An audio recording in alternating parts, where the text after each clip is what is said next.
Reflecting on it now, I'd never have pictured ending up in a place like this. My relationship with Shannon was something I once thought would be unbreakable, a love so whole that I believed it was untouchable. We met when life was still full of innocent hope. Her laughter brightened my days, and her kindness shaped my world. I was confident that together we could face anything. When we married, I felt like the luckiest man on earth, certain that no one could ever break the bond we shared. But as I now understand, life has a way of slipping past even the most trusting hearts, challenging them in ways they can't foresee. If there were signs, I missed them entirely. For a decade, I gave her my all, building a life I thought we both cherished. We had plans, dreams, and a future as bright as any couple could envision. But sometimes, fate has different plans.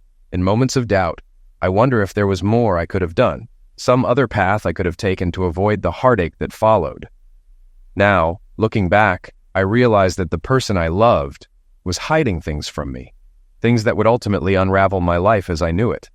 I came home early that night and saw it, an email notification that stopped me cold. Over the years, I had trusted her completely, never once doubting her loyalty.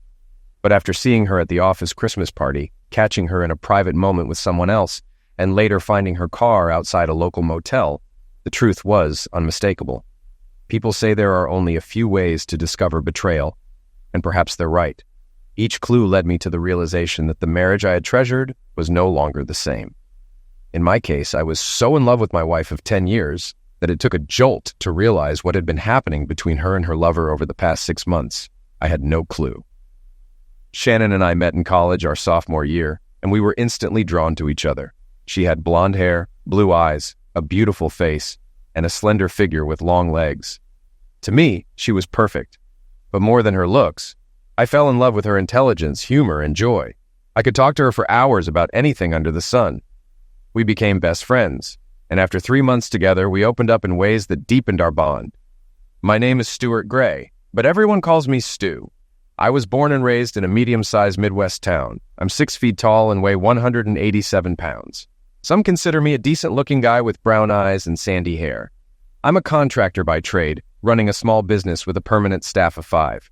We specialize in high-quality interior remodeling for those who can afford it. Shannon teaches music at a local high school, and together we make a comfortable living. We have a beautiful home, and since we're both in our 30s, we had planned to start a family soon. As I said, our first 10 years of marriage were wonderful. We cuddled every night. It was an unbreakable ritual. Every morning, I'd wake up next to Shannon, amazed at her beauty and how lucky I was to have her as my wife. I can honestly say that while I'd rather live every day with her, I wouldn't hesitate to give my life for her if needed. I probably should have put that last statement in the past tense, as something so unexpected and emotionally devastating happened that I still can't say I've fully recovered. As a Midwest contractor, our work peaks in spring, summer, and fall. People don't want their homes torn up in winter when it's 5 degrees and there's 3 feet of snow. So our vacations typically happen during the Christmas, New Year's holidays or spring break. In summer, when I was busiest, Shannon sometimes took a week to visit family, shop with her 2 sisters, or take a few courses to enhance her teaching. Our favorite winter getaway was somewhere warm, and that year, we chose an all-inclusive Bahamas resort. 2 weeks in paradise, just the 2 of us to reconnect in every way. But I quickly learned how misguided that expectation was. Before Shannon and I boarded our Minneapolis flight, I had no inkling, and I'd have called anyone a liar for suggesting anything was wrong with our marriage. We were the ideal couple, deeply in love and connected in every way, like 2 parts of a single being. Our union was so strong that nothing on earth or in heaven could come between us. I guess I forgot there's also a hell, and although I didn't know it, I was standing at its edge, about to fall into the flames. The first hint of trouble came while we were waiting in line at Minneapolis-St. Paul International Airport. The line was long, filled with people eager to escape the cold for a tropical escape. As we waited to go through security, I noticed a man in the next line glance at Shannon. It wasn't unusual. She was a striking woman, and men often looked her way. But this felt different, like he was intentionally trying to catch her attention. I grew curious, pretending to check my boarding pass while keeping an eye on him from the corner of my vision. His glances toward her were subtle, to say the least. Then I caught it. A brief glance from Shannon to him and a barely noticeable wave of her hand, as if signaling, "Not now." He smiled, nodded, and I nearly lost my breakfast. I was stunned. That's when I realized these 2 knew each other, How well, I wasn't sure, but that recognition sent up a red flag as we continued through security. I watched them closely, but neither made any further attempt to connect. I grew quiet, though Shannon didn't seem to notice, her mind apparently on something else. I'd hoped that this man, whoever he was, wouldn't be on our flight, but as we boarded and took our seats, I saw that wasn't the case. He was in an aisle seat about 15 rows ahead of us. Oddly, Shannon chose an aisle seat this time, though she usually preferred the window. I had reserved that window seat for her, taking the middle seat myself, so I asked her what was wrong. She just said, "I didn't like my breakfast and didn't want to bother anyone if I needed the restroom." I explained the situation to the woman in the aisle seat, who kindly agreed to swap. Typically, I sleep well on planes, and the long flight from Minneapolis to Miami would have been a great chance to rest, but my anxiety was too intense. I stowed my bag, and after Shannon tucked her purse under the seat, I pulled out my twins cap, tipped it low over my forehead, and pretended to sleep, leaving a small space to watch Shannon. About 15 minutes later, she glanced at me, checked to see if I was asleep, then stood and headed toward the restroom. I shifted to see down the aisle, noticing that as she passed what I now assumed was her acquaintance's seat, she briefly touched his shoulder, as if for balance. It was subtle, but enough to confirm they shared more than a casual connection. They didn't make eye contact, but as she returned a few minutes later, she looked right at him. He stood and walked toward her, and instead of stepping aside, they paused face to face in the aisle. He placed a hand on her waist, and she whispered something with a smile. Returning to her seat, I was left reeling. This wasn't a chance meeting.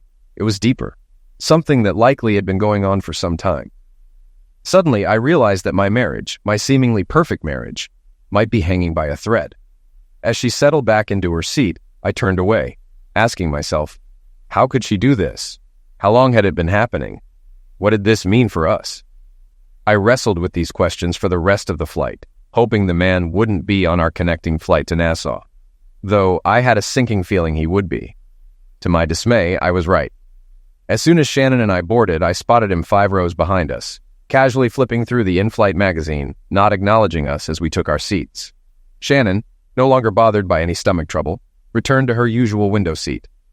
The flight to Nassau was uneventful, and after landing, we gathered our luggage, rented a car, and headed to the resort. Driving, I noticed Shannon engrossed in texting. "Who are you texting?" I asked casually, trying to keep my tone light. "Just my mom and sisters, letting them know we arrived," she replied quickly, glancing away. Maybe, I thought, though I wanted to confirm it for myself. It's funny how once suspicion sets in, it grows like a snowball. Our room at the resort was stunning, with a balcony overlooking the ocean and a pool. As we unpacked, I realized I needed to reconnect with Shannon, to remind her how much I loved her. I walked over and softly said, "Do you know how much I love you?" She looked up and smiled. "I love you too, baby." But her eyes held a distant look, as if she were physically there but mentally elsewhere. I pressed on. "You know I'd never do anything to hurt you, don't you, Shannon?" She flinched slightly, just enough to show my words struck a nerve. "Of course, Stu, I know that. And I know you'd never do anything to hurt me or our marriage," I added, watching her closely. Her face fell, and a tear welled in her eye. "Of course, Stu, you know I wouldn't." But she didn't meet my gaze, staring down at the floor instead. At that moment, I realized I might have already lost her, that she had perhaps already given her heart to someone else. I turned away, heading quickly to the bathroom, hoping she wouldn't see the pain on my face. Sitting on the bathroom floor, I fought to keep my emotions in check. My mind spun with questions. How did this happen? What had I done to drive her into someone else's arms? And most importantly, was there anything I could do to stop her from completely destroying us, or was it already too late? I washed my face and left the bathroom to find Shannon standing there, looking oddly distressed. "Oh my God, Stu, I just got my period, and I didn't bring anything with me," she said, a bit flustered. "What?" I replied, confused. "My period, Stu, it just started. I need to go to the gift store to get some tampons." I blinked, feeling a spark of annoyance. "But you just had it last week. How could it start again?" She shrugged defensively. "I don't know. Sometimes it just happens. Maybe it's the excitement of the vacation or something. I'll be back in a few minutes." She left, quietly closing the door. At first, I thought this might be a good thing, that maybe her period would at least cool things off between her and her friend, whoever he was. But then another thought crept in, unsettling me. Her cycle was always regular, like clockwork. And she was on birth control, so there was no reason for an early period. Why make up a story like that, unless she was trying to put distance between us so she could spend more time with him? If that was true, she wasn't the woman I thought I'd married. Feeling sick, I glanced over at her cell phone lying next to the TV. On impulse, I picked it up, uncertain if she'd changed the passcode. To my surprise, she hadn't. Her phone unlocked easily, and I found myself staring at a series of text messages from someone named Anthony Eisner. I scrolled back to the start of the conversation, which began as we drove to the resort. Anthony: "Hey baby, can't wait to have you at our place." Shannon: "You almost got us caught by Stu at the airport, you little brat." Anthony: "I couldn't resist." Shannon: "I almost kissed you in the aisle on the plane." Stu was asleep. Anthony: "You could have, but it might look bad to others." Shannon: "I gotta go. We're almost there." The messages continued once we checked in at the resort. Anthony: "I'm in the lobby. Are you here yet?" Shannon: "In my room. Stu's in the bathroom acting strange." Anthony: "Who cares? When are you going to dump Stu so I can have you to myself?" Shannon: "I told you I can't and won't. Stu is a wonderful husband. He loves me, takes care of me, and gives me a life you could never provide." Anthony: "But you know what I'm better at?" Shannon: "Haha, yeah, you're better at that. But I need more than that, and Stu gives me that." Then I saw it. "These 2 weeks are for you, baby. I told Stu I'd stop taking my birth control when we got home, but I actually stopped 3 weeks ago. Now you have a chance to give me your baby, which Stu will think is his." Anthony: "You're so mean." Shannon: "But I love it." I stopped reading, vision blurring with rage. I was shaking, bile rising in my throat. I had hoped this vacation would help us reconnect, but it turned out to be a carefully planned escape for Shannon to solidify her betrayal with Anthony. I clenched her phone, considering smashing it against the wall, but knew I needed these messages. They'd serve as evidence for the inevitable divorce. Looking out the window to steady myself, my eyes fell on the pool below. My stomach twisted when I saw them. Shannon and Anthony embraced, laughing as if they didn't have a care in the world. I fought the urge to storm down and confront them, knowing it would only make me look like the fool they thought I was. Instead, I grabbed the digital video recorder I'd brought along and zoomed in, capturing every moment. As I watched, a plan began to form. If she wanted these 2 weeks with her lover, I'd make them unforgettable in ways she hadn't expected. I needed to understand how they planned to keep me busy while they snuck off. A dark idea surfaced. If she was using this vacation to get pregnant by Anthony, maybe I'd turn the tables and ruin their plan entirely. First, I'd make her believe I was clueless, the trusting husband she thought I was. When she came back with a small bag from the gift store, I was already in the shower, cooling my anger under the hot water. She called out, "I brought us some water for later. We need to stay hydrated in this heat." "Great," I replied, masking my fury. "I'll be out in a minute." Why did she bring water? The resort had bottled water in all the rooms. And then it hit me. She was planning to slip sleeping pills into it. I thought about my options. If I didn't drink it, she'd suspect something. If I drank it and was right, I'd be out cold and she and her lover would be free to do whatever they wanted. What to do? I turned off the shower and slowly dried off, trying to figure out my next move. Then I heard a knock from Shannon. "Are you okay? You've been in there for a while." Her voice sounded concerned. I wondered if she was actually worried about me, or if she was anxious about being late for her date. My anger rose, but I forced myself to stay calm. When I opened the door, she was standing by the bed, drinking from a water bottle and holding out a second one, already open for me. "We need to drink water with this climate change," she said, meeting my eyes before quickly looking away. I took the bottle and pretended to take a big sip, then turned and walked back to the bathroom. Moving quietly, I spat the water into the sink and poured the rest down the drain. I refilled the bottle with water from the bathroom counter, then returned to the room, where she was busy unpacking and arranging things in drawers. I was certain she hadn't noticed. I continued drinking as I rejoined her, noticing a red dress she'd laid out. "Is that what you're wearing to dinner? If we can't get a reservation, it'll be unnecessary?" I said, trying to sound casual. "You know how much I love this dress," she replied. Seeing that she was dressing for him, not me, sparked another wave of anger. "Well, I brought it, so I might as well wear it," she said with a smile. "Aren't you tired? With all that travel, you must be exhausted." Bingo. I was on to her, but I needed to act oblivious. I needed more proof, so I feigned sleepiness. I took another sip of water and lowered my eyes as though I was tired, even though my heart was racing like I'd downed a bunch of energy drinks. "Now that you mention it, I am a bit tired. What time should we be ready for dinner?" I asked, sounding sleepy. Dinner won't start for a couple of hours. Why don't you lie down and rest? I'll wake you up when it's time to get ready, she suggested so earnestly I almost believed her. I yawned. Okay, sweetie, I could use the rest. Just don't let me sleep too long.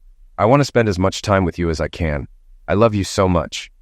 She flinched slightly, like my words hit a nerve. I love you too, she replied, but her voice lacked conviction. I laid down and slowly pretended to fall asleep. Soon I was fake snoring, and I heard her pull out her phone. Hey, it worked, she whispered. He's out cold. She lowered her voice, barely audible. How long will he be out? We have the whole night together. She giggled, and I nearly sat up but forced myself to keep pretending to sleep. Meet me at the Sandpiper Bar in an hour. I want to freshen up first. She giggled again. You're so bad. I can't wait, lover. Bye. She hung up and continued getting ready for her big night. Barely opening my eyes, I watched her. The anger built inside me, but I kept it hidden. After finishing her preparations, she went into the bathroom to shower. I knew she'd be in there for about 10 minutes, so as soon as I heard the shower door close, I quickly got up and went through her purse. I was looking for sleeping pills or whatever she had put in my water. Finally, I found a small bottle without a label. Inside were a dozen small whitish capsules. This had to be what she put in my drink. I shook out about 5 pills, wrapped them in a tissue, and put them in my pocket. I quickly returned to the bed as I heard the water turn off. I lay down, feigning sleep just as she stepped out, finishing her preparations for her date. It took her another 45 minutes to get ready, but as soon as she left, I got up and dressed quickly. I needed a plan. First, I'd gather more video evidence. Second, I wanted to ruin the rest of their trip. Third, I'd go home early and start divorce proceedings. I intended to be done with Shannon before she had a chance to drain our accounts or cancel our cards. I grabbed my video camera and slipped out. The resort was small, with just 2 bars, both facing the ocean. The Sandpiper was the larger one with a dance floor. I found a spot behind some low palm trees that gave me a clear view of the bar, yet kept me hidden. With the zoom lens on my camera, I got a close-up view. The bar wasn't crowded, making it easy to spot her. She was in that red dress I used to love, but now it only made my anger burn hotter. He wrapped his arms around her, and it took every ounce of my self-control not to rush over and tear him apart. I reminded myself that I was there to collect evidence, not land in jail. I started recording, capturing every gesture, every laugh, every kiss. They looked like 2 lovers on a romantic getaway, completely oblivious to anyone around them. It was sickening. After about an hour, the DJ turned on the music and they started dancing. My chest tightened as I watched them, but I forced myself to keep recording as they enjoyed their evening. After they'd been on the dance floor for another hour, I couldn't take it anymore and was about to go back to my room. My room, alone. Then, I noticed them leaving the dance floor quickly. I cautiously followed, keeping a safe distance so they wouldn't see me. Soon, they reached his room, tucked away in the back of the resort. It was smaller than ours, and on the first floor without an ocean view. This guy must be on a budget, I thought.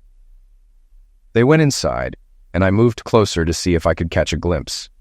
Luckily, the curtains were slightly open, and the window was ajar, allowing me to hear their conversation and record it all. I was documenting everything. It was nearing midnight, and I thought she would soon leave him to return to me. But then I overheard their conversation. "Are you sure these pills are safe?" she asked, her voice tinged with concern. How sweet, I thought sarcastically. "Don't worry about him, baby," he reassured her. "He'll be out for at least 6 hours. He might wake up with a headache, but that's it."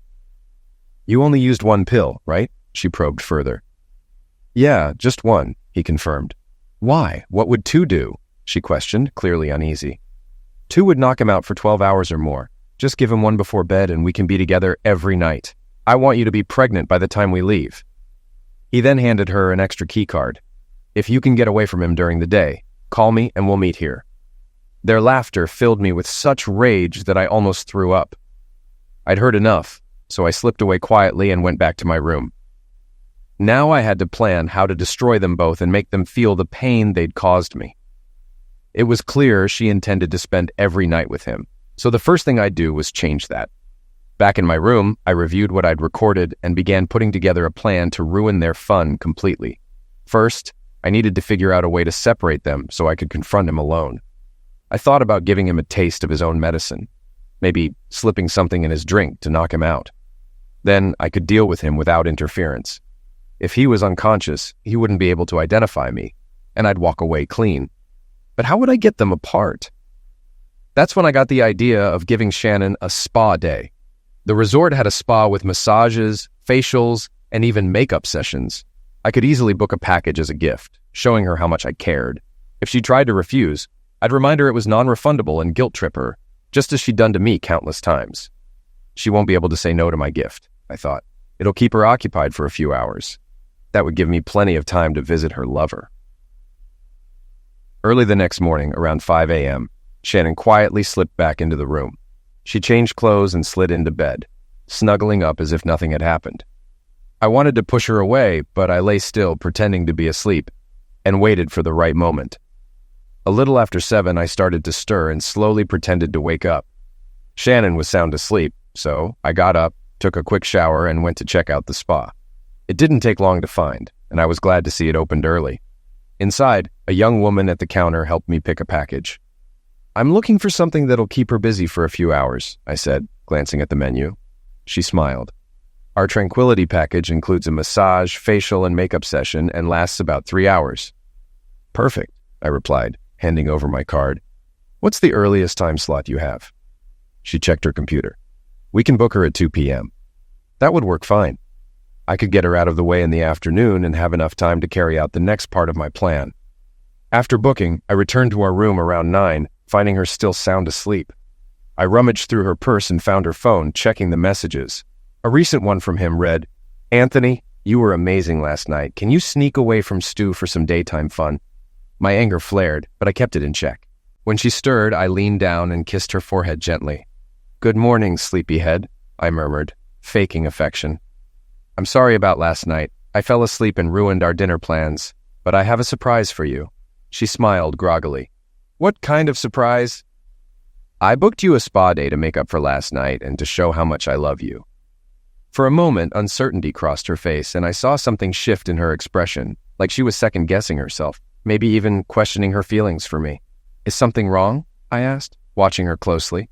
"Don't you like my gift?" "No, I love it," she replied, forcing a smile. "I just wish you had asked first." I shrugged. "Then it wouldn't have been a surprise. You don't have to go right away. The appointment is for 2 p.m., so we still have time together." "Okay," she nodded. "You're very thoughtful. Thank you." When she kissed my cheek, I could almost catch the lingering scent of her night out on her breath. What a sneaky little cheat, I thought, fighting the urge to pull away. "Why don't you freshen up and we'll go get breakfast?" I suggested. She nodded and headed to the bathroom. As she disappeared inside, I glanced out the window, scanning the pool area below. That's when I saw him, Anthony, laughing and chatting with a couple of young women as if he didn't have a care in the world. I smirked. So he's already setting up backups in case Shannon can't sneak away, I thought. This might work in my favor. An hour later, Shannon and I were at the buffet, filling our plates. She seemed withdrawn, picking at a few pieces of fruit and sipping her coffee. "Not hungry, babe? Is it that time of the month?" I asked. She looked away. "Yeah, I guess so. Just not feeling up to eating."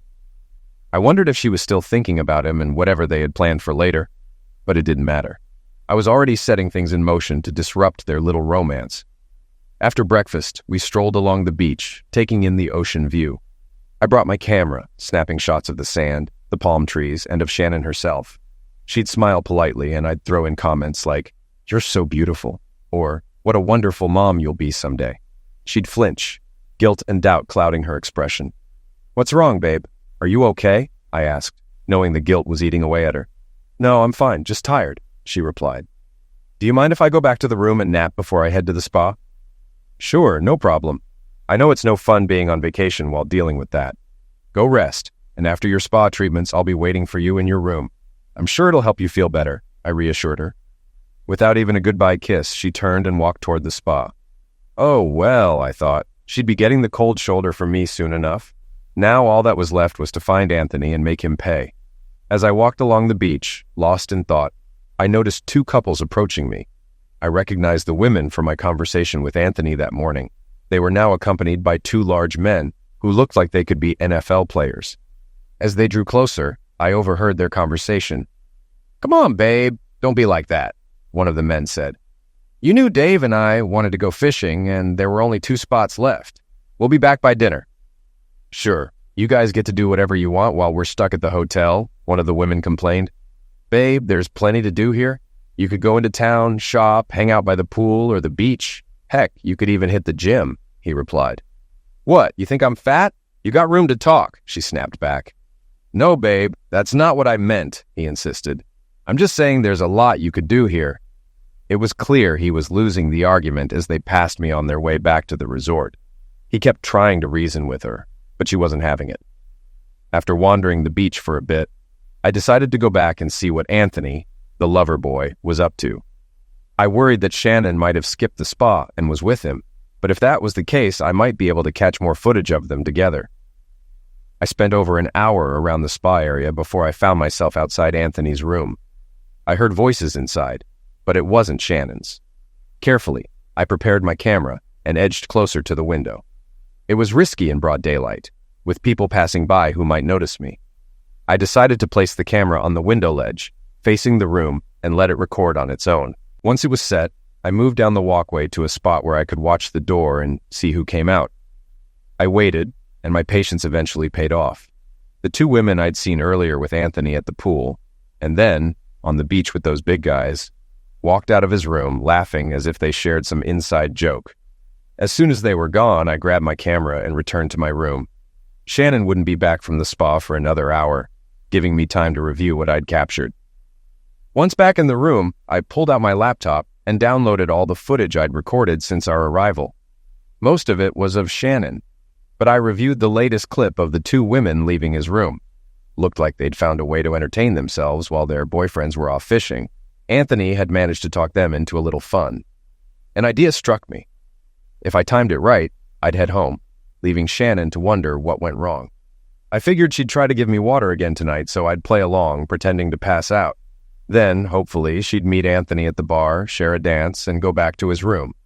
If I could slip a pill into each of their drinks at the end of the night, they'd both be out cold by the time they got to his room. The timing had to be just right, but in life, perfect timing isn't always possible. The second part of the plan involved recording Anthony's recent exploits on the DVR. I made 2 copies of his activities and decided where to leave them.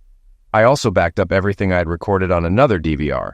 Then I sent a disc to my brother Frank's house with a note asking him not to play it or tell anyone I'd sent it, in case my plan went awry, or if Shannon and Anthony caught on. Checking the time, I noted that Shannon would soon finish at the spa. I walked around the resort to locate the rooms of the 2 women and their boyfriends, thinking the boyfriends would be curious about their fishing trip. I soon spotted the women leaving the pool, towels in hand, and entering adjacent rooms, which helped my plan. If things went as they had the night before, I could disrupt the rest of the trip by morning. Back in my room, I called the airline about the earliest flight, managing to book a 10 a.m. flight. It was later than I wanted, but I confirmed our departure at 8 a.m. for family reasons, and the front desk expressed sympathy. Determined to proceed with my plan, I figured that even if it fell apart, I could still catch a flight home before Shannon, and at least annoy her a bit. But if everything worked out, she'd be stuck here for days, giving me time to retaliate. The plan was straightforward. First, let Shannon believe her scheme succeeded, while pretending to sleep so she and Anthony could enjoy their evening. Second, I'd return to the bar, watch them, and wait for the right moment to slip the substance Shannon had tried to use on me into their drinks. If timed correctly, they would pass out just before reaching his room. Third, once they were in, I would move Shannon back to our room and take everything from Anthony: his wallet, cash, passport, credit cards, and clothes. Next, I slipped the DVR discs under the doors of the 2 women Anthony had been with, hoping their boyfriends would find and play them.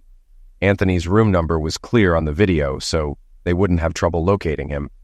Lastly, I planned to do to Shannon what I did to Anthony: take everything she brought on the trip, leaving her only her clothes and purse, along with a note in her empty purse to let her know who was responsible. Everything was set. Now I just needed to wait for the events to unfold. Shannon returned to the room at 5:30, looking more relaxed and radiant than ever. It hurt to think she had ruined our marriage, and that I would never be with her again. "Stu, thank you so much for the spa day. It was amazing. I feel like a brand new woman," she said, glowing. "I'm glad you enjoyed it," I replied, You didn't seem excited when I first mentioned it, but I just wanted to show you how much I love you." I noticed her flinch, and tears began to fall. "Thank you again. I loved it. And I love you," she said more sincerely this time. "Anytime, babe. We have dinner reservations at 7. Let's rest before we get ready," I suggested.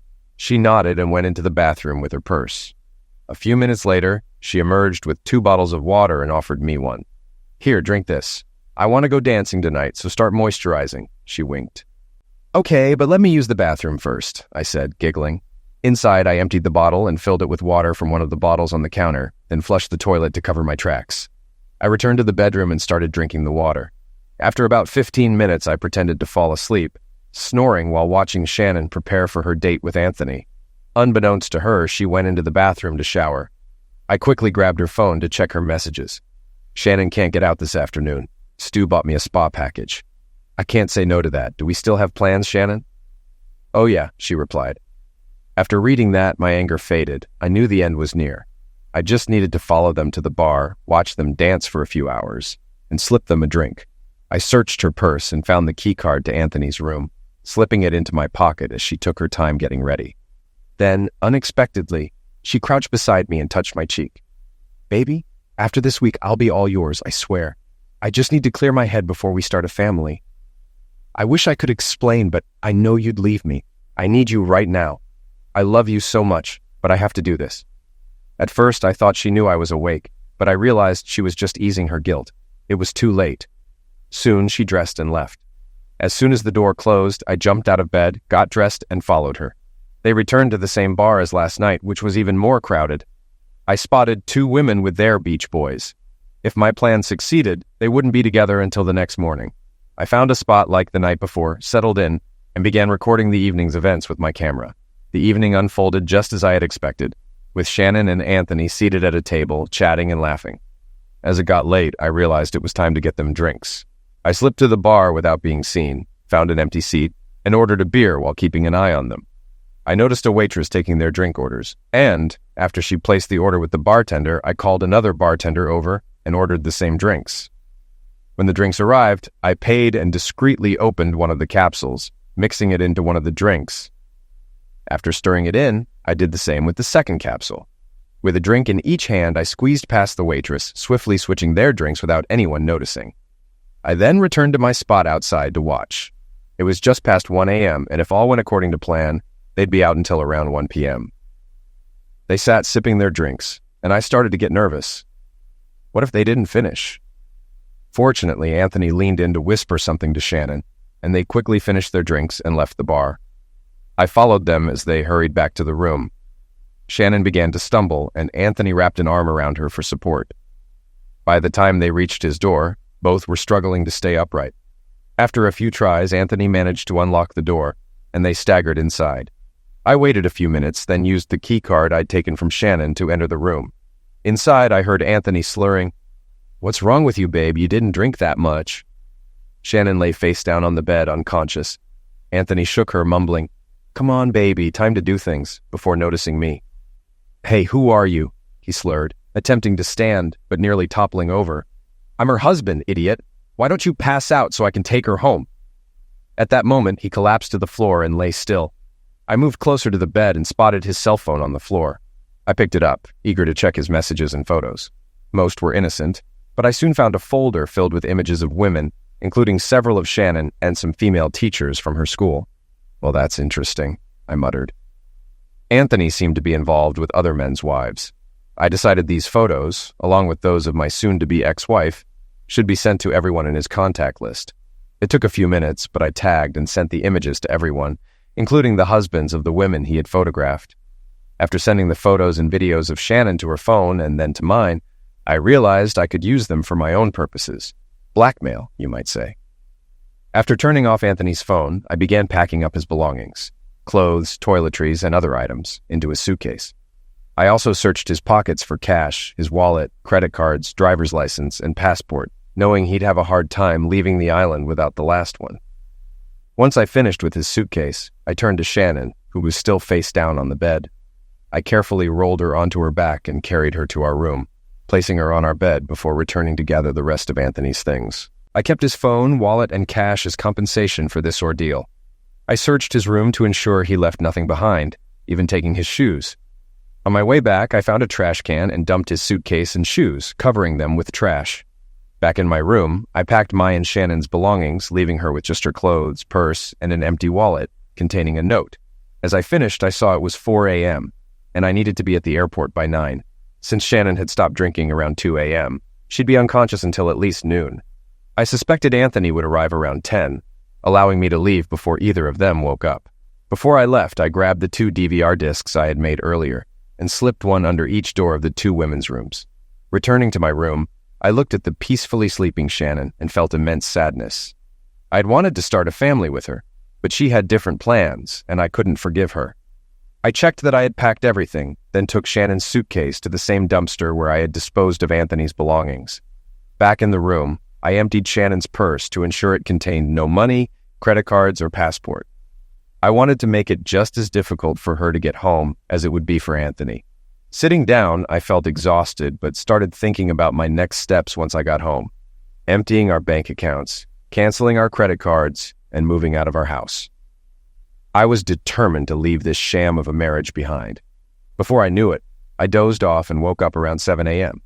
I got up, carried Shannon out of the room, and laid her on a lounge chair by the pool, not wanting her in the room when it was cleaned for the next guests. Back in the room, I grabbed my bags and did a final check to make sure I had everything. I still had Anthony's phone, and an idea struck me. I went back to the pool, picked up Shannon's phone, and began sending the photos and videos to everyone on her contact list, excluding her young nieces and nephews. I then went to the front desk and asked for duct tape. I took out her phone battery, placed tape over the contacts, and reassembled it, making it appear dead. I ensured she had no charging cord, so it would take her time to get her phone working without money. Around 8 a.m., I heard shouting. It was the boyfriend of one of the women Anthony had been with. "You strumpet! Tell your family the wedding is off. Find your own way home," he yelled at his girlfriend, while the other man looked on silently. She pleaded, "Baby, please don't leave me. It was a mistake." But he coldly replied, "You're a promiscuous. Go back to your new boyfriend." I felt a mix of satisfaction and apprehension at the scene. I briefly wondered what would happen to Anthony, but soon I heard the sirens of an ambulance arriving at the building. The superintendent must have called for help, as I saw him leading paramedics to Anthony's room. I hoped he was okay. As onlookers gathered, I calmly caught a cab to the airport. When I turned on my phone, I noticed a voicemail from my brother Frank. "Stu, what the hell is going on over there? I got a bunch of pictures of Shannon. Do you know about this? Call me when you get this message." When I arrived at the airport and was waiting to board the flight, I called him back and explained everything. I shared how Shannon was enjoying herself with Anthony while we were on vacation and how she was trying to get pregnant by him.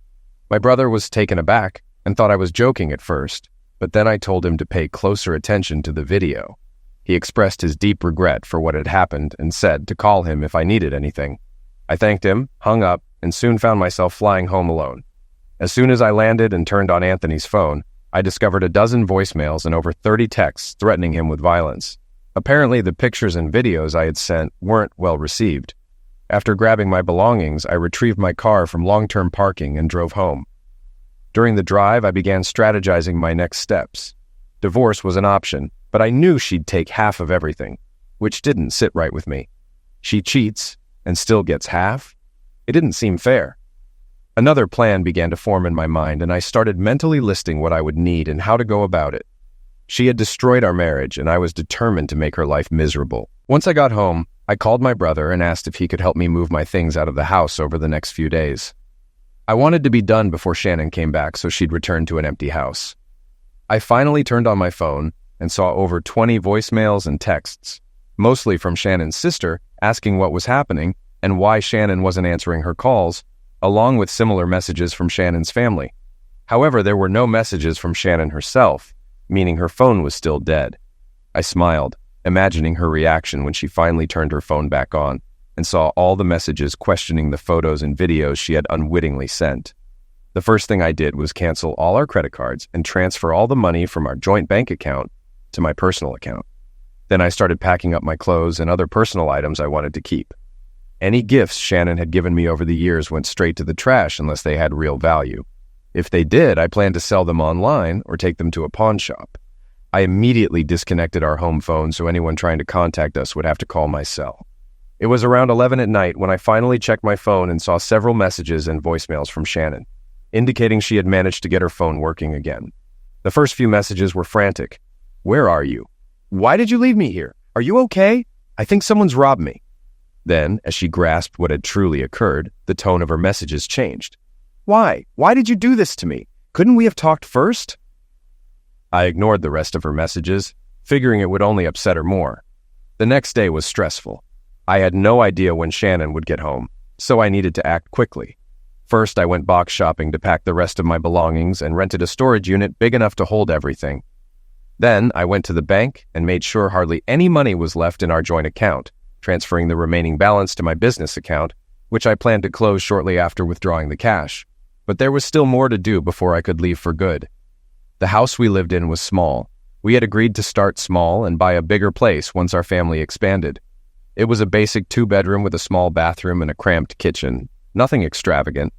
Since I owned a home remodeling business, we had hoped to transform this house into something special. But now I had other intentions for it. I spent the day gathering everything I needed to make Shannon's return one she'd never forget. Given my knowledge of construction, load-bearing walls, and structural support, I was about to embark on an extreme remodeling project, but not in the usual way. Later that morning, my brother Frank arrived with his pickup truck. After I explained the situation, we started loading the truck with my things, making 3 trips to the storage unit and spending over 5 hours in total. By evening, I had officially moved out. I didn't bother telling Frank about my plans for the house. I knew he'd try to talk me out of it, so I stayed quiet. He asked what I intended to do next. "Just get out of town and put this nightmare of a marriage behind me. I'm not going to file for divorce, but I won't be here when she returns. She can have the house as far as I'm concerned, but that's all she'll get from me." Frank shook his head. "You know that won't work. She'll hire a lawyer and track you down. Just get it over with and divorce her. If you try to run, it'll only get worse when she catches up with you," he said. "I understand you're angry and hurt, but don't let your emotions dictate your decisions. Pull yourself together. Get a lawyer and give her half." "No," I said, shaking my head. "That woman cheated on me, tried to get pregnant by that guy, and was going to pass it off as mine. She doesn't deserve anything, and that's precisely what she'll get. I'm not divorcing her. I'm just going to leave her broke, humiliated, and with her dirty laundry out in the open." Frank knew it was pointless to argue. I was resolute, and he understood that once I made my decision, there was no changing it. He left after advising me one last time to reconsider and not act rashly. But I had thought it through from the moment I saw her with Anthony. Now it was time to set my plan in motion. I began working on the house that night and continued until morning. Since I still didn't know when Shannon would return, I had to work fast. One advantage was the heavy snowfall. A major storm was approaching, shutting down several key airports and leading to flight cancellations, which bought me more time to finish my remodeling project. The additional 8 to 12 inches of snow also helped my plan come together. Having been back for only 2 days, I rarely answered the phone, knowing most calls were from Shannon. Eventually, I decided to pick up her call, but only to gather information, nothing more. "Please, baby, listen. It was a mistake. A huge, stupid mistake on my part. I never meant for it to go this far. I'll do anything, just forgive me," she sobbed on the phone. Her tears didn't affect me, but I knew I had to stay calm, give her a sliver of hope, and then take it away at the right moment. "Shannon, you've hurt me more than anyone ever has. I don't know if I can forgive or trust you again. I just need to know why. Why did you do this to me? To us? Don't you love me? Am I not enough for you?" I spoke in a calm, sad tone, though inside I was boiling. I wanted to scream at her, to tell her she was just a lying cheat I never wanted to see again. But I played along, allowing her to think there was still a chance. "Please let me explain. It meant nothing. He meant nothing. You mean everything to me. You're my life, my reason for living. Please, oh God, forgive me," she cried, her voice heavy with emotion. I paused for a moment and then replied, "I just don't know, baby. I loved you, but you broke my heart. I don't think we can fix it." "No, baby, we can fix it. Our love will be stronger, our bond even tighter if we get through this. Please, can you wait until I get home so we can talk?" I could hear the desperation in her voice. "I don't know. When are you coming back?" I asked. "Well, there's a problem. I don't have a passport or a plane ticket. My sister is sending me money since all my credit cards were stolen. Could you cancel my cards for me? She asked, her tone shifting from pleading to matter-of-fact as if nothing had happened. Amazing how you can shift from begging for forgiveness to asking for a favor, I thought, but said aloud, Okay, I'll do it right now. So you don't know when you'll be back? In a few days, I think. I talked to the U.S. consulate, and they're making me a new passport, she said. Well, call me when you're getting ready to leave, okay? I will, Stu, she paused. I love you. I'll see you when I get home. I hung up, satisfied that she wouldn't be back for several more days. That gave me enough time to ensure all the renovations were completed and to set myself up for a fresh start. The next day, Frank called to check on me and invited me over for dinner. I accepted since I hadn't had a home-cooked meal in over a week, living on pizza and takeout. After chatting, I reassured him I wasn't going to do anything impulsive. Then Shannon called again. Hey babe, I just found out I'm getting a new passport in a couple of days. Now I just need a plane ticket home. If I catch an early flight, I should be back sometime in the afternoon. Will you meet me at the airport? I really want us to talk as soon as possible, she said, trying to sound hopeful. That's not a good idea, Shannon. You should have your sister pick you up and bring you home. We can talk when you get here, I replied calmly, leading her on, fully aware that I'd be at least 100 miles away by the time she got back. Okay, baby, I love you, and I know that if you give me a chance, we'll get through this. Okay, Stu? She pleaded once more. Yeah, sure. We'll talk and see. I'm not promising anything, I smoothly lied. As much as she had deceived me, I knew precisely when she'd be home, giving me the time I needed to wrap up loose ends. I sold my work truck and bought a new one registered in a friend's name. Then I informed my employees that I was closing the business due to an impending divorce, apologizing for the short notice. I reached out to an old college friend in Colorado who had once invited me to move there for business. He was surprised to hear about my situation and welcomed me to join him, as his workload had increased significantly with the new marijuana laws. With everything in place, I just needed to leave. Shannon called daily, expressing her love and begging for forgiveness while updating me on her return. The day she was due back, I packed my new truck with only my belongings, leaving behind things that belonged to her. I left early, hoping to go unnoticed, and asked a neighbor to watch for Shannon and call me when she arrived. As I drove toward my new life, I felt my anger fading into calm. Shannon called around noon, saying she'd be home the next day and asking me to pick her up. I told her I had plans and would be home later. I then asked my neighbor to record the surprise for Shannon. The next day, while I was close to my friend's house in Colorado, Shannon called, panicking that our house had collapsed due to snow. Feigning sympathy, I assured her she could stay with her parents, while I had made other arrangements. I felt a twisted satisfaction knowing my remodeling had gone as planned. I'd rigged the house to collapse when she opened the door by cutting support posts and wiring the lock to a winch. I thought, the house fell because I wanted it to, just like you ruined our marriage. After hanging up, I called my neighbor, who excitedly shared that he had recorded the collapse. I asked him to email me the video as a souvenir of the end of my old life. With my former life literally in ruins, I disconnected my phone and headed west for my fresh start in Colorado. Nearly 3 years later, I've settled into my new life, keeping in touch with a few friends from Minnesota, but avoiding family to keep my location secret from Shannon. I later heard that she had a child and claimed it was mine, spinning a tale of my abandonment. My mother believed her until my brother encouraged a DNA test, which revealed the truth. My mother then kicked Shannon out, and Anthony faced severe consequences for his actions and left town. I occasionally reflect on the past, but mostly, I look forward, knowing I've moved on.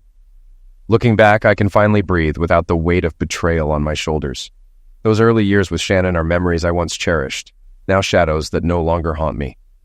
I took back control over my life, even if it meant letting go of the love I once thought was invincible.